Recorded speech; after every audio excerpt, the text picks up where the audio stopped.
Okay students, last video में हम लोग बात कर रहे थे डेवलपमेंट ऑफ माइक्रोस्पोर सेल्स, जो लघु बीजाणुओं का निर्माण होता है, या कह सकते हैं कि जो मेल गैमेटोफाइट का निर्माण होता है, वो हमने कल डेवलपमेंट देखा था। कल हमने एक फ्लो चार्ट देखा था, आपको समझाया था इस फ्लो चार्ट के बारे में कि किस तरह से जो माइक्रोस्पोर्स होते हैं या पॉलन ग्रेन्स होते हैं उनका डेवलपमेंट होता है, और जो पॉलन सेक है या जो एंथर है उसका डेवलपमेंट किस तरह से होता है, वो हमने इस फ्लो चार्ट के द्वारा देखा था। सबसे पहले हमने क्या देखा था, एक आर्किस्पोरियल सेल बनती है, प्रपशु कोशिका का निर्माण होता है। आर्किस्पोरियल सेल किसे कहेंगे? हाइपोडर्मल सेल में से कोई भी एक सेल जो है वो डेंस साइटोप्लाज्म और लार्ज न्यूक्लियस के साथ में डेवलप्ड होना स्टार्ट हो जाती है। इट मीन्स सेल का साइज इंक्रीज हो जाएगा और उसका जो साइटोप्लाज्म है वो डेंस होगा और उसका न्यूक्लियस जो है वो साइज में क्या हो जाएगा, बड़ा हो जाएगा। तो उस सेल को हम क्या बोलेंगे? आर्किस्पोरियल सेल बोलते हैं, प्रपशु कोशिका कहते हैं।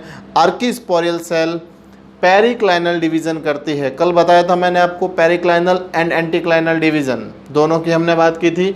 तो आर्किस्पोरियल सेल पेरिक्लाइनल डिवीजन के थ्रू टू पार्ट्स के अंदर, टू सेल्स के अंदर डिवाइड होती है। फर्स्ट सेल बनती है प्राइमरी पैराइटल सेल, यानी कि प्राथमिक भित्तीय कोशिका का निर्माण करती है, और सेकंड बनती है प्राइमरी स्पोरोजिनस सेल। ठीक है, बीजाणु जन कोशिका, प्राथमिक बीजाणु जन कोशिका का निर्माण होता है। जो प्राइमरी पैराइटल सेल है ये तो बनाती है एंथर की वॉल, जो पराग कोश है उस पराग कोश की भित्तियों का निर्माण करती है, और जो प्राइमरी स्पोरोजिनस सेल है ये माइक्रोस्पोर या कह सकते हैं कि पराग कणों का निर्माण करती है। तो दो प्रकार की कोशिकाएं बनती है। एक जो कोशिका बन रही है पैराइटल सेल, ये तो बनाएगी भित्तियों का निर्माण, और जो स्पोरोजिनस सेल है ये निर्माण करती है किसका? पॉलन ग्रेन, यानी कि पराग कणों का निर्माण करती है। तो प्राइमरी पैराइटल सेल फिर से पेरिक्लाइनल डिवीजन करती है, और एक तो बनाएगी एंडोथीशियम, और सेकंड बनाती है पैराइटल सेल अंतस्थीशियम, और भित्तीय कोशिका का निर्माण करती है। अंतस्थीशियम ये सेकंड लेयर होगी। आउटर जो फर्स्ट लेयर बनी वो क्या थी? एंडोडर्मिस बनी थी, सॉरी एपिडर्मिस, जो कह सकते हैं कि एंथर वॉल। आज हम डिस्कस कर रहे हैं एंथर वॉल के बारे में। तो जो एंथर वॉल की फर्स्ट लेयर बनी, इट मीन्स जो आउटर मोस्ट लेयर बनती है वो कौन सी होती है? वो है एपिडर्मिस, यानी कि बाह्य त्वचा।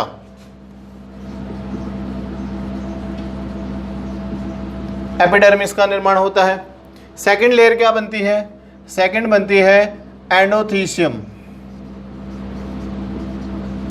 यानी कि अंतस्थीशियम का निर्माण होता है।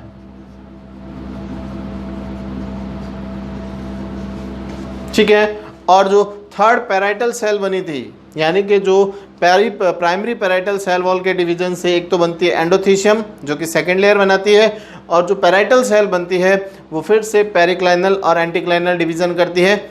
इसके थ्रू क्या बनाती है? एक तो मिडिल लेयर बनाती है, और फोर्थ क्या बनाती है? टेपिटम। तो थर्ड जो लेयर बन रही है वो क्या बनती है? मिडिल लेयर,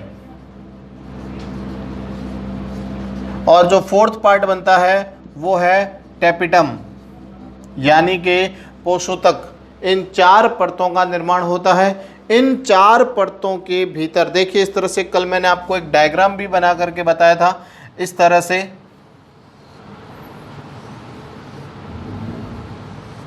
ये चार पालियों के अंदर बटा होता है। जो एंथर होता है उसके टू लोब्स होते हैं, और each lobes are divided into two parts, यानी कि टोटल 4 पार्ट्स के अंदर जो है वो डिवाइड हो जाती है।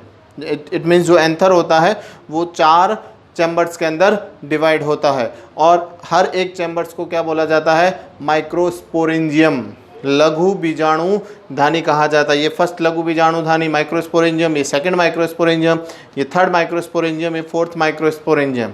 तो जो फर्स्ट माइक्रोस्पोरेंजियम, कोई भी माइक्रोस्पोरेंजियम जो बनता है उसकी जो आउटर लेयर है वो क्या है? एपिडर्मिस।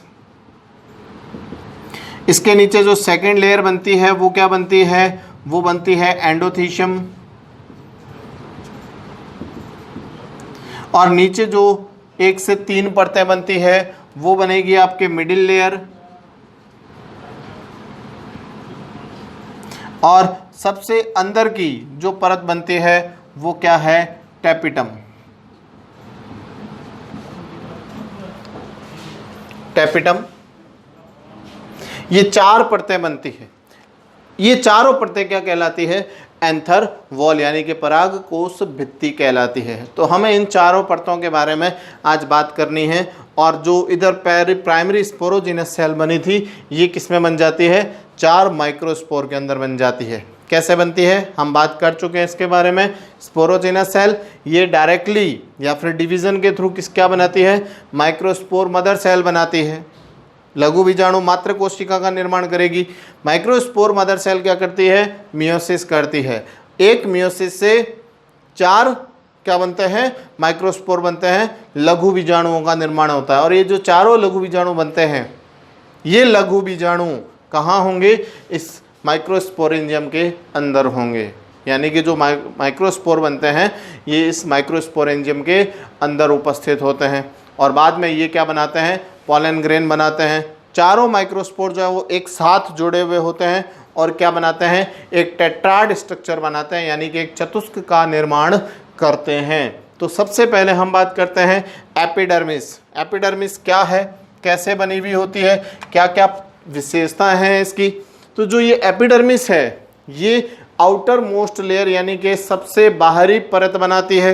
इस लेयर की जो सेल्स होगी वो कैसी होगी, डेंस साइटोप्लाज्म वाली सेल होगी। यानी कि इनके जीव कोशिका जो द्रव्य है वो कैसा होगा, डेंस होगा।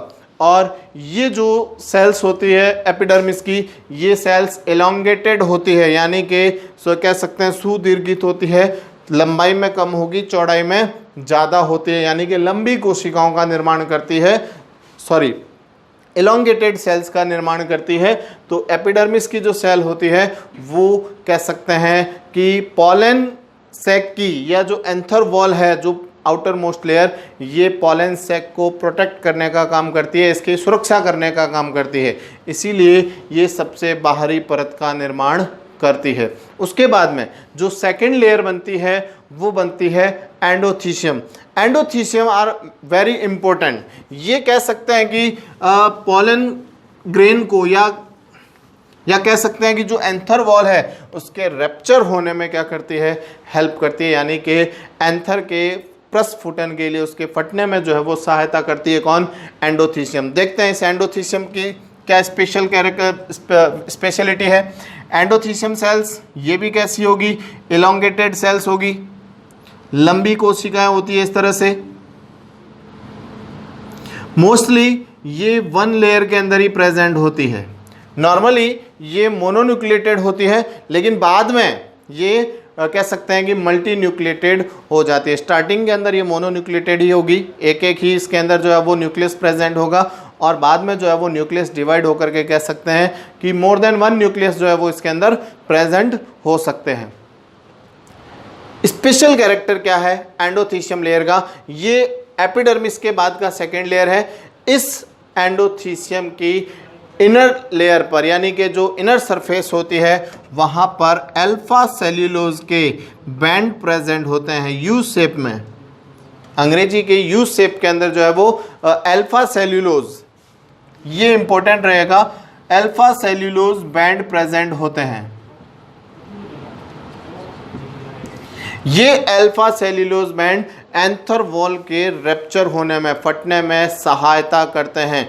ये जो अल्फा सेल्यूलोज है या जो ये एंडोथीशियम जो बैंड है, ये बैंड जो होते हैं ये कह सकते हैं कि हाइग्रोस्कोपिक नेचर के होते हैं। इनकी जो नेचर होती है वो हाइग्रोस्कोपिक होती है, आर्द्रताग्राही होते हैं। इसका मतलब ये वातावरण से नमी को क्या करते हैं, एब्जॉर्ब करने का काम करते हैं। लेकिन जब ड्राई कंडीशन होती है, जब शुष्क परिस्थितियां उत्पन्न होती है, तो इन स्ट्रिप के अंदर ये जो यू बैंड्स होते हैं, इन यू बैंड्स के अंदर टेंशन उत्पन्न होती है, टेंशन जनरेट होती है, ये खिंचाव उत्पन्न करती है। और इसके खिंचाव उत्पन्न होने से क्या होता है, ये जो बैंड है या जो ये वॉल है ये रैप्चर हो जाती है। और जो डेवलप्ड पॉलन ग्रेन होते हैं, माइक्रोस्पोर होते हैं, ये कह सकते हैं कि पॉलिनेशन के लिए बाहर निकल करके आ जाते हैं। तो एंडोथीशियम लेयर जो है वो एंथर वॉल के रैप्चर होने में क्या करती है, हेल्प करने का काम करती है। तो endothecium are very important part of anther wall. ये एंथर वॉल का जो है वो सबसे इंपॉर्टेंट पार्ट होगा। उसके बाद में थर्ड आता है मिडिल लेयर। मिडिल लेयर जो होती है वो 1 2 3 लेयर के अंदर प्रेजेंट होती है। इट मीन्स जो इसकी कोशिकाएं होती है वो 1 से 3 परतों के रूप में उपस्थित होती है। इसकी सेल जो होती है वो कह सकते हैं कि थिक होती है, बहुत थिक जो है वो इनके ऊपर लेयर प्रेजेंट होती है। और ये कह सकते हैं कि इनका लाइफ स्पान जो है वो बहुत शॉर्ट होता है, अल्पजीवी होती है, थोड़े समय के लिए रहती है और बाद में ये अपने आप कह सकते हैं कि डिस्ट्रॉय हो जाती है। और लास्ट में बनती है tapetum. Tapetum is inner most layer, ये सबसे आंतरिक परत होती है। और ये जो आंतरिक परत होती है टेपिटम, ये क्या करती है, ये पॉलन ग्रेन को कह सकते हैं कि नरिशमेंट करने का काम करती है, उनको न्यूट्रिशन प्रोवाइड करवाती है।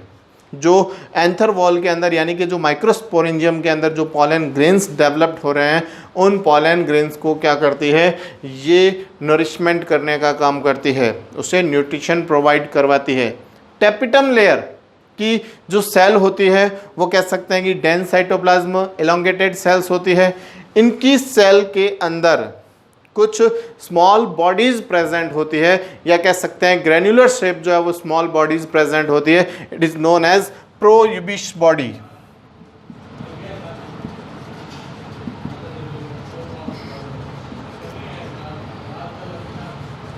प्रोयूबिश बॉडीज जो है वो इसके अंदर होती है, यानी कि प्रोयूबिश कण जो है वो इसके अंदर पाए जाते हैं।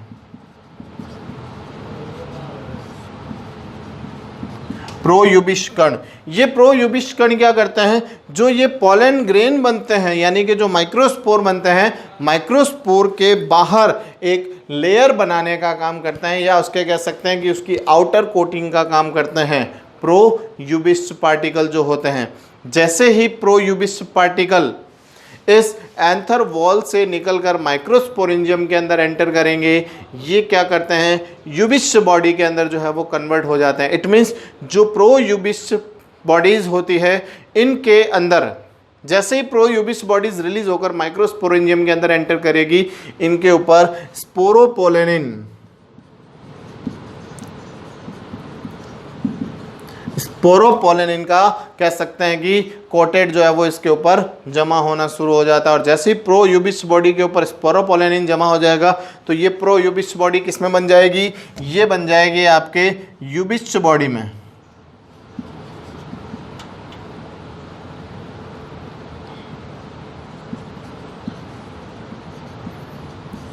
ये यूबिश काय बना लेती है।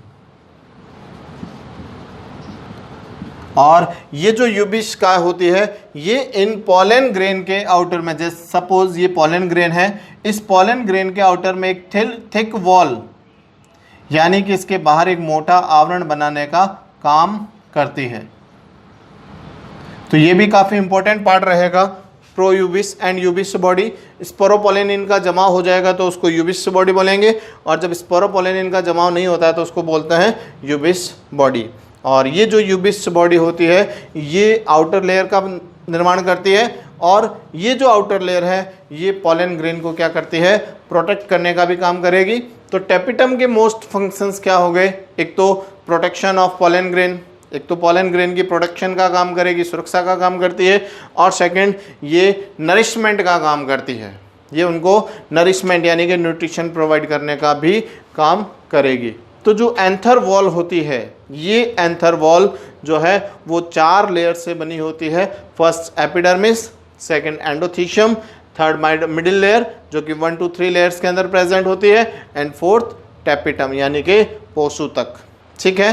एंडोथीशियम, जो एंडोथीशियम है इसका इंपॉर्टेंट कैरेक्टर क्या है, इसमें alpha cellulose U shaped band present होते हैं जो कि क्या करते हैं, हाइग्रोस्कोपिक नेचर के होते हैं, और ड्राई कंडीशन के अंदर क्या करते हैं, ये रैप्चर होकर के एंथर वॉल को फटने में कह सकते हैं कि हेल्प करते हैं, और इससे जो है वो पॉलन ग्रेन बाहर पॉलिनेशन के लिए जो है वो बाहर निकल के आते हैं। और टेपिटम जो है वो क्या करती है, उसको नरिशमेंट करने का काम करती है, जो पॉलन ग्रेन होते हैं उनको नरिशमेंट करने का काम करती है। तो ये तो प्रोसेस था किसका, एंथर वॉल का। इट मीन्स जो आर्किस्पोरियल सेल बनी थी वो डिवाइड होकर के प्राइमरी पैराइटल सेल बनाती है।